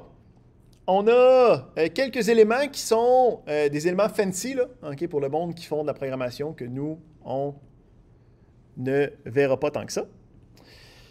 Fait qu'on va aller voir un élément que nous va être important pour nous, qui va être ce qu'on appelle les classes d'association. Fait que souvent, il va y avoir... en fait, non, attends, on a besoin d'avoir au moins les NIR. Fait que parfois, les associations vont travailler avec plusieurs éléments en même temps. Fait que la prémisse ici, c'est que j'ai un enseignant, j'ai des étudiants, puis j'ai des examens. Okay? Puis les trois sont comme dans un mélange relationnel.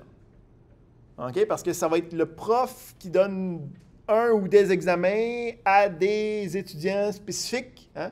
Donc, on a la possibilité de représenter un lien qui est généré par plus que 2 éléments, avec un petit losange qui me permet de dire, c'est ces 3 ensemble ou plus là, on dit NIR, fait que ça serait tertiaire. OK? Pour être capable de dire, ben, c'est le mélange de tous ceux-là. Puis après ça, comment est-ce qu'on lit les différentes multiplicités avec ça? C'est que tu vas en prendre 2 qui vont être à 1. Hein? Fait que pour un étudiant et un enseignant, j'ai plusieurs examens. Pour un examen et un étudiant, j'ai un enseignant. Comment vous auriez fait là si pour un examen, j'ai un étudiant et un enseignant? Bien, tout ça, ça fonctionne correctement. Je ne sais pas... Ah oui, donc plusieurs, il y a un, c'est ça? Exact. Ouais. C'est de... Encore une fois, juste l'étoile, c'est de 0 à l'infini. Hein? Fait que ça inclut 1. Mais on a un cas spécifique quand on a besoin d'avoir des informations qui vont être dérivées d'une association.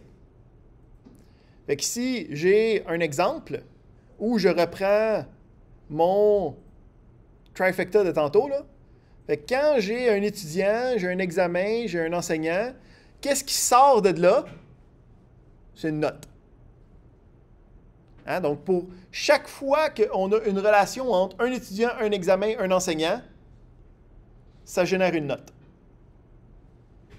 Même principe, ça peut être juste avec 2. Là. Fait que si on a, mettons, un étudiant puis un programme d'études,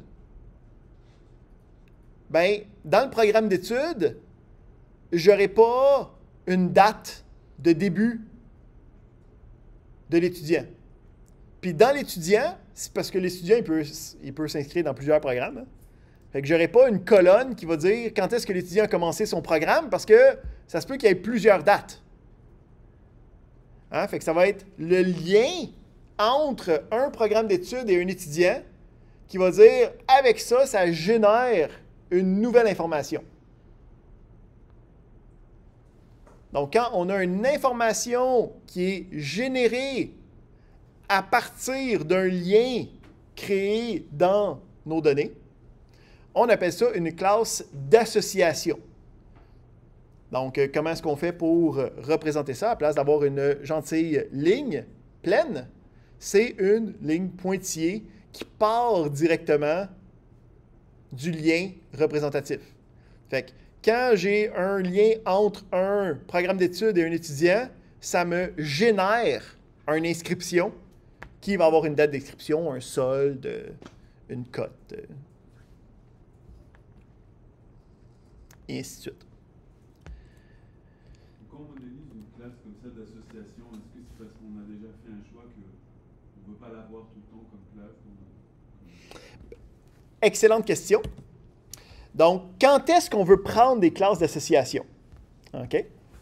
Donc, le principe de la classe d'association, ça va être quand c'est une information qui va être générée et que les deux classes initiales vont avoir une multiplicité de plus de 1.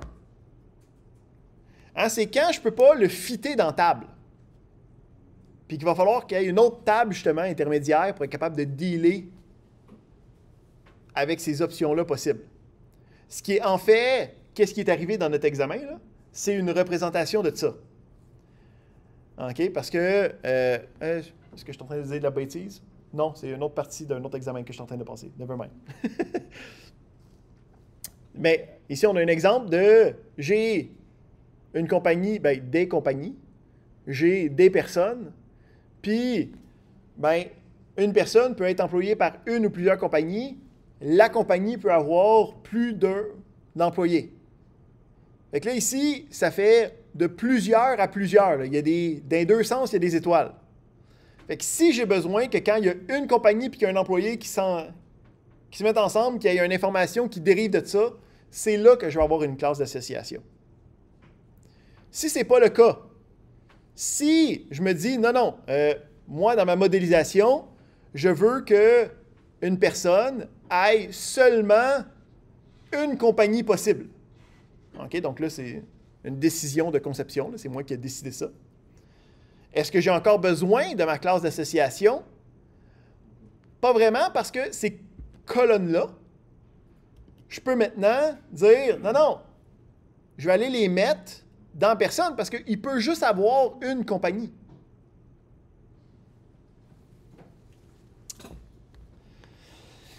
All right. C'est parfait, c'est parfait. Donc, après ça, on a d'autres options plus fancy que nous, on ne va pas aller regarder sur comme d'autres manières de c'est quoi les différences entre chacun. C'est pas des choses que nous, on devrait trop tomber dessus. On va aller jaser d'agrégation. Donc, le principe d'agrégation, c'est une manière de représenter une association.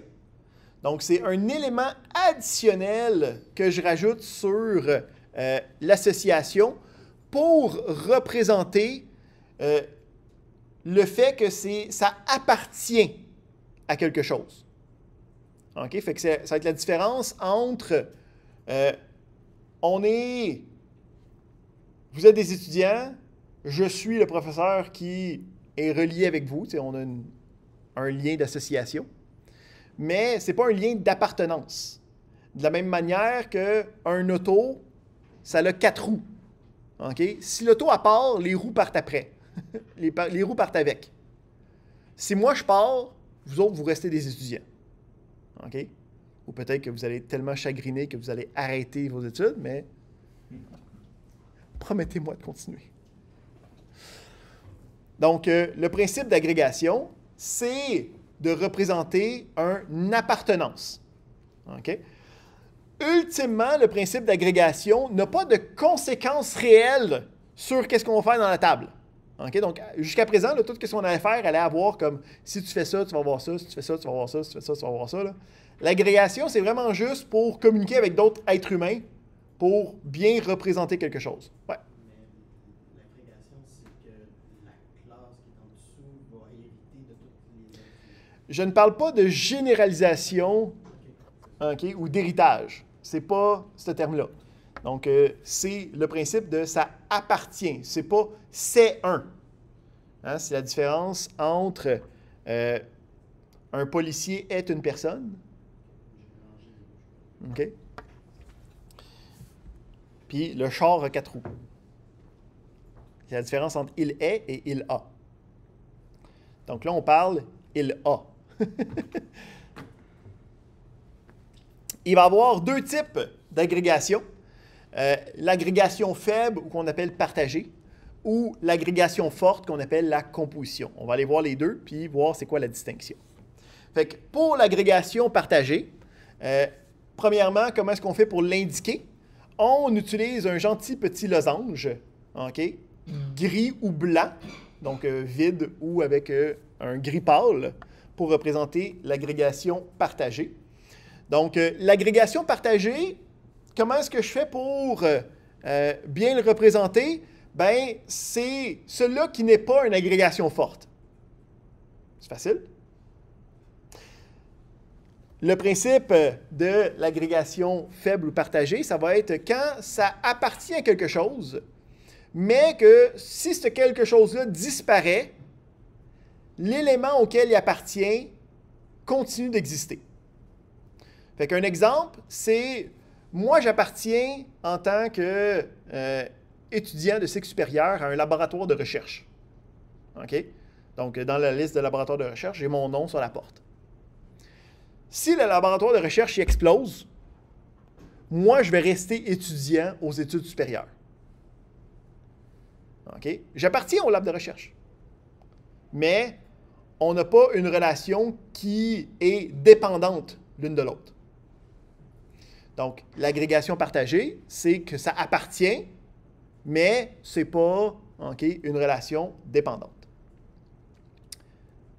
L'inverse de ça, ça va être la composition.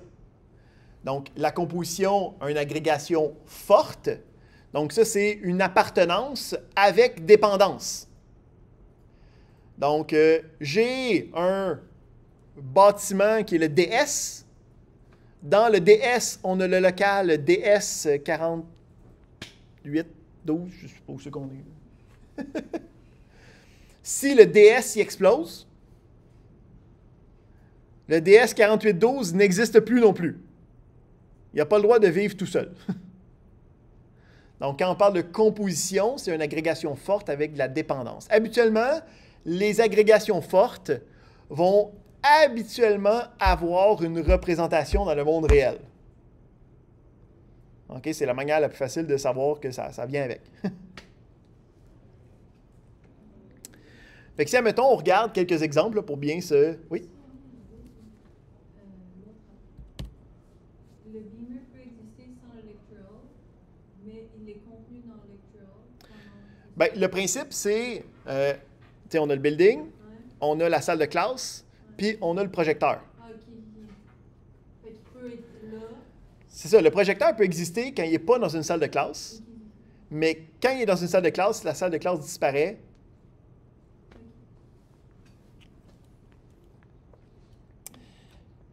Fait que si on... Oui, on revient. Vous n'avez pas dit que les losanges devaient être soit transparents ou bien fond de clair? Oui, pardon, je n'ai pas été explicite. Donc, quand c'est une agrégation faible ou partagée, c'est pâle ou blanc, souvent. Puis quand c'est une agrégation forte ou une composition, c'est un losange complètement noir. Fait que si on regarde, mettons ces 4 possibilités-là, puis on se demande laquelle qui a du sens puis laquelle qui n'a pas de sens. OK? Fait que si on regarde la première, OK? Fait que on dit qu'on a une auto, puis l'auto a 4 pneus. Si l'auto disparaît, les pneus disparaissent avec. OK? Puis le pneu, il peut exister tout seul s'il n'est pas relié à une auto. Mais s'il existe, il est relié à une seule auto. Tout ça, ça semble passable. Fait que cette représentation-là, ce modèle conceptuel-là, semble cohérent. Si je regarde la deuxième option, j'ai un auto qui a 4 pneus aussi, La seule différence, c'est qu'un pneu, si un pneu existe, il doit être sur une auto. Je n'ai pas le droit de dire que j'ai un pneu qui existe sans auto. Ce qui semble moins cohérent. Hein? Donc ici, on a un petit problème au niveau de la cohérence. Ensuite, fait que le deuxième, moins bon. Troisième, on a, même principe, on a une auto, on dit ça a 4 pneus, mais là, on a une agrégation partagée, une agrégation faible. Fait que, aussi, ce qu'on peut voir, c'est que le pneu peut appartenir à plusieurs autos en même temps. Moi, je n'ai pas fait de génie mécanique, là, mais ça semble déraper rapidement, là, comme idée. Là. Okay, là, je suis en train de voir 2 autos qui comme, fusionnent ensemble et qui utilisent le même pneu. Là, t'sais. Mais on voit ici que ça ne fait pas de sens. Hein? Donc, ici, l'agrégation partagée n'est pas le bon type d'agrégation pour représenter ça ici. Dernier.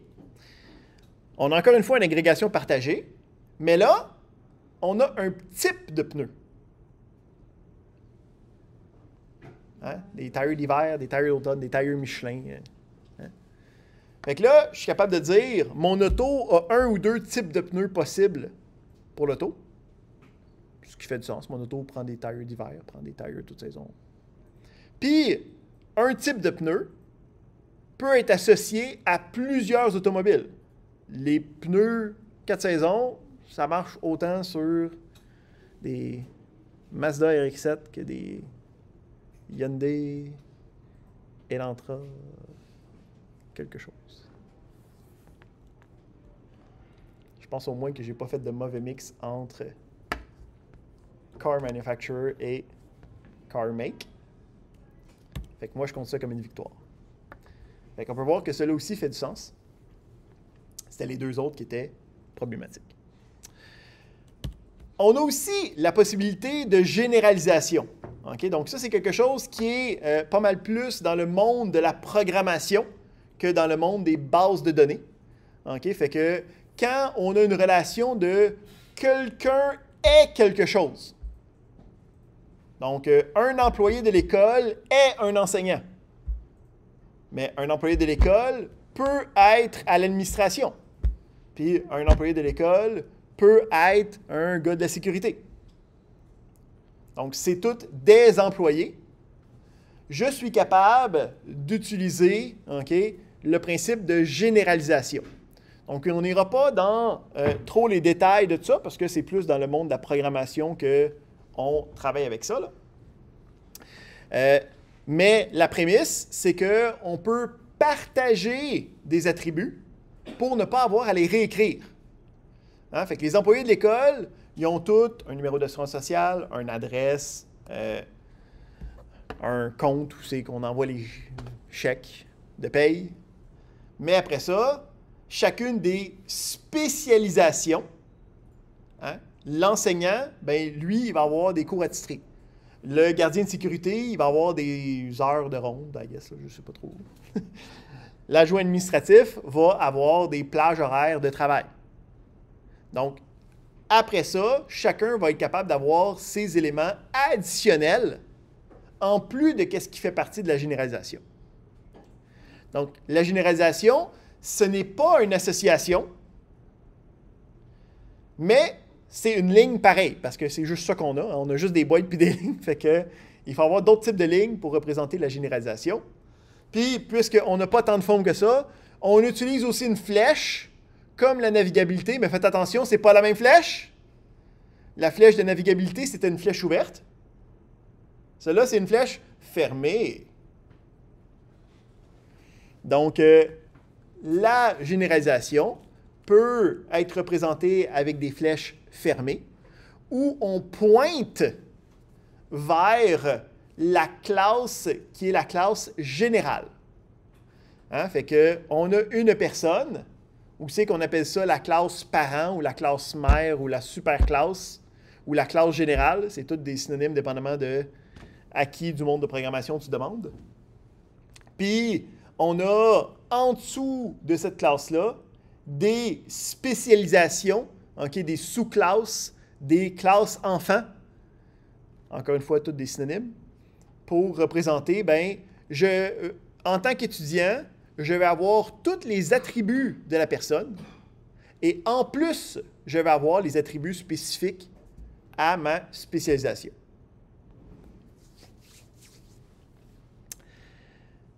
Parfait. Il existe d'autres éléments par rapport à la généralisation, mais la généralisation, c'est quelque chose qu'on va voir qui est difficilement implémentable quand on travaille avec des bases de données. Fait que déjà qu'on a de la misère à les gérer dans nos cas, on n'ira pas aller dans les sous-détails d'autres variations possibles. Quand vous allez faire, après votre diplôme courant, un deuxième baccalauréat en génie logiciel, vous allez avoir votre cours de modélisation, puis vous allez faire « OK, c'est de ça qu'il parle ». Fait qu'on a le principe de différentes possibilités. Dernière chose qui nous reste à jaser, c'est comment est-ce que je vais faire pour créer, à partir d'une problématique, un diagramme de classe. Parce qu'une problématique, c'est un texte, une discussion que j'ai eue avec un client, un cahier de business requirements.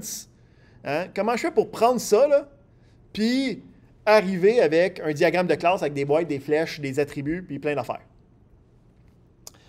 Fait que la première chose qu'il faut comprendre, c'est que quand on extrait ça, c'est une manière de communiquer l'information, d'aller chercher les informations primordiales. Il y a certains éléments, habituellement, du texte original ou des requis ou de la discussion avec du client que tu ne pourras pas nécessairement représenter directement dans le diagramme de classe. OK? Donc, il te demande que dans telle situation, il se passe ça. Tu es comme, moi, je suis en train de juste te parler des données. Là. Je ne peux pas te gérer des situations spéciales tout de suite. Tu sais, ça va être plus tard ou dans un programme ou dans une autre partie. Fait que ce qu'on va faire habituellement, c'est qu'on va essayer de miner le texte, extraire les informations pertinentes. Donc, habituellement, quand on travaille dans le texte, on va avoir des noms qui vont habituellement indiquer le nom de différentes classes. Fait que dans une école, je veux représenter les employés qui peuvent être soit des employés de soutien, des professeurs ou des étudiants. Des employés, des correcteurs. Chacun des employés vont avoir un numéro d'assurance sociale, une adresse, un numéro de téléphone d'urgence.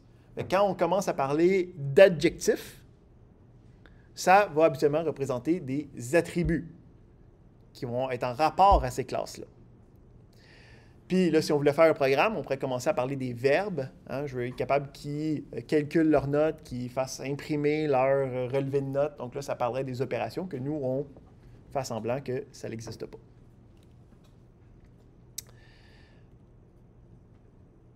Fait que si on a un exemple d'une mise en situation, de requis, je veux représenter un système informatique universitaire.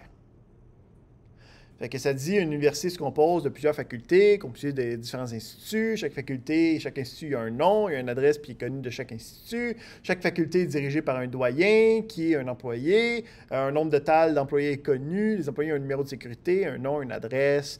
Il y a une distinction entre le personnel de recherche et le personnel administratif. Il y a aussi des associés de recherche. Tu sais, c'est comme quelqu'un qui dit « Je vais être capable de gérer ça. » Toi, tu reçois ça, puis tu es comme « Fais-moi un diagramme de classe. » Fait que le but, ça va être toujours en premier, ça va être par étapes. Donc, on peut le faire par étapes. Tu n'es pas obligé de comme ingérer tout ça puis de dire je sais quoi dessiner puis avoir le diagramme de classe. Fait que la première étape, ça va être d'identifier les classes, sans les attributs, là, juste les classes. Fait que tu essaies de sortir les différents noms d'éléments auxquels je pourrais vouloir sauvegarder de l'information dans mon problème. À chaque fois qu'on travaille avec une étape, par exemple, il va falloir faire une espèce de filtrage parce que des fois, il va y avoir des éléments qui ne seront pas nécessaires. Comme là, ici, on dit, bon, on a l'université, OK, on a l'institut, on a le doyen, on a plein d'éléments. Des fois, c'est pas parce que c'est un nom que c'est nécessairement une classe. Comme ici, dans notre exemple, oui, on a le doyen de l'université, Mais le doyen, c'est un employé, là. Il est déjà représenté en tant qu'employé. Je n'ai pas besoin du doyen. Hein? T'es bon, c'est comme next. Le next, c'est pour toi. Aussi, un autre élément, il faut faire attention à des fois, tu vas avoir des noms, mais qui vont déjà être inclus dans d'autres classes. Un autre problème typique, ça va être le système lui-même n'a pas besoin d'être représenté parce qu'il n'y a pas d'informations connexes. Dans ce cas-ci, on veut représenter une université. Hein? Fait qu'on a dit l'université fait telle affaire, l'université a telle affaire, mais c'est le système lui-même. Fait que tu n'as pas besoin d'avoir le système lui-même comme classe, il n'y a pas d'informations qui vont aller là-dedans. Là. Fait qu'il faut que tu fasses un petit fil pour t'assurer que ces classes-là ne sont pas redondantes ou ne sont pas superflues. Une fois que tu as cette liste de classes-là, là, tu peux aller à une deuxième étape qui est l'identification des attributs. Fait que là, pour chacun, tu vas aller autour de ce mot-là, là, puis tu vas aller dire, OK, c'est quoi les différentes caractéristiques, les différentes informations, les différentes données que je vais vouloir avoir par rapport à cet élément-là. Donc, avec les employés, le numéro d'assurance sociale, le nom, un courriel, des associés de recherche qui ont un champ d'expertise, des noms de projet, des dates de départ, des dates de fin. Donc, ça se peut qu'à ce moment-là, il y ait certaines classes qui n'ont pas nécessairement d'attributs. OK? C'est un indicateur que peut-être, ultimement, elle n'existera pas en tant que table, mais tu peux quand même continuer à travailler avec là, pour voir si, avec le temps, tu vois une distinction ou, tu sais, en fin de compte, il y a une généralisation peut-être à faire quelque chose ou juste d'être capable d'indiquer la distinction elle-même. C'est comme là, ici, on a des employés administratifs, on a des enseignants. Ils n'ont pas d'élément spécial, mais c'est le fait qu'ils le sont qu'il faut que ça soit représenté. OK? Fait que, ultimement, peut-être que ça ne sera pas une table, mais cette information-là, il faut comme qu'elle soit gardée en chemin pour que ça soit représenté quelque part. Exactement, là, dans ce cas-là. Donc, à la fin, on va aller voir qu'on a des attributs spéciaux qui sont des énumérations qui vont nous permettre d'avoir une liste possible de valeurs quand on a des tables comme vides qui veulent être représentées en tant que données. Fait qu'une fois qu'on a les différents attributs, il faut faire les différents liens. Fait qu'il va falloir identifier les différentes relations. Puis là, il y a différents types de relations possibles. On a vu des associations. Hein, les associations aussi qu'il faut déterminer la multiplicité, okay? La navigabilité. Puis si c'est quelque chose de bien funky, le rôle pour être certain de bien comprendre qu'est-ce qui se passe. On a vu, est-ce que quand c'est une association, est-ce que c'est une version spéciale qui est l'agrégation, hein, pour dire que ça l'appartient à quelque chose. Puis on a vu aussi la généralisation qui me permet de dire que quelque chose est quelque chose. Hein, souvent, quand on travaille avec des classes qui vont avoir des éléments vides, ça va souvent se transformer en généralisation, parce qu'habituellement, c'est le genre de choses qui ne demandent rien, c'est juste un titre, c'est juste un statut, c'est un quelque chose. Donc, on peut voir ici le principe de « c'est une généralisation qui vient avec ». Ici, il y a le mot-clé « abstract », nous autres, on ne s'en fait pas, c'est pas quelque chose qu'on est obligé de savoir. Fait qu'une fois qu'on a ça, tu identifies chacune des relations, c'est une composition, c'est une agrégation simple, c'est un employé, bien, il y en a un là-dedans qui va être le doyen de la faculté. Tu continues comme ça, tu les construis toutes. S'il y a parfois des éléments additionnels, comme on avait les associés de recherche qui vont être avec un projet de recherche. Donc, l'associé de recherche peut avoir plusieurs projets. Le projet peut avoir plusieurs associés de recherche. Mais quand tu as un associé de projet, un associé de recherche qui est associé à un projet, il va avoir un nombre d'heures qu'il a fait à ce projet-là. Donc, dans ce cas-là, on a la classe associative, hein, qui est générée à partir de l'association d'une relation de cette affaire-là. Puis, à la fin, là, ici, on a l'exemple final là, de... Ouais, exact. Oui. Ça ressemble à quoi le laboratoire Exact. Donc, cette semaine, vous allez avoir du texte. Puis, à la fin, il faut que ça donne ça. Ok, donc ça sera aussi comme ça à l'examen. Oui, c'est exact. C'est beaucoup plus long à corriger, celle-là. Beaucoup plus de plaisir. Puis le truc participation, là, j'imagine que c'est comme David, vu que c'est plusieurs à plusieurs, c'est comme, ce serait comme une sous-table qui serait créée. Exactement. Le genre d'information, comme justement la participation, les heures, ça va être écrit dans le texte. Exact. Non, non, c'est ça. Là. Je ne vous demande pas de diviner des requis. Là. Je vous demande de représenter des requis à l'intérieur d'une structure de données. Là. Donc, ce n'est pas un cours d'analyse de besoins. Je vous donne les besoins. Parfait. Fait que, en passant à la fin de... Là, après ça, comme ultimement, là, si tu fais de la programmation, il y a comme du code qui vient derrière. Là. Mais à la fin de cette affaire-là, vous allez trouver un gentil récapitulatif de c'est quoi les différents éléments, à quoi ça ressemble, puis qu'est-ce que c'est supposé faire. OK? Donc, ça, c'est très utile quand on veut se souvenir de qu'est-ce qui est possible. Donc, on a des classes, des associations, des classes d'association, les différentes agrégations, la généralisation. Bienvenue dans notre partie de conception. La semaine prochaine, on va aller regarder comment partir d'un modèle conceptuel puis de le transformer en modèle relationnel. Donc là, il n'y aura plus de décision à prendre. Okay? Ça va se faire tout seul. C'est juste de savoir c'est quoi les règles, puis c'est quoi le nouveau format de cette version-là. Puis après ça, on va pouvoir aller voir comment créer les dites tables. La semaine prochaine aussi, on va aussi continuer, parce que là, c'est plus facile, là, ça va juste être des règles.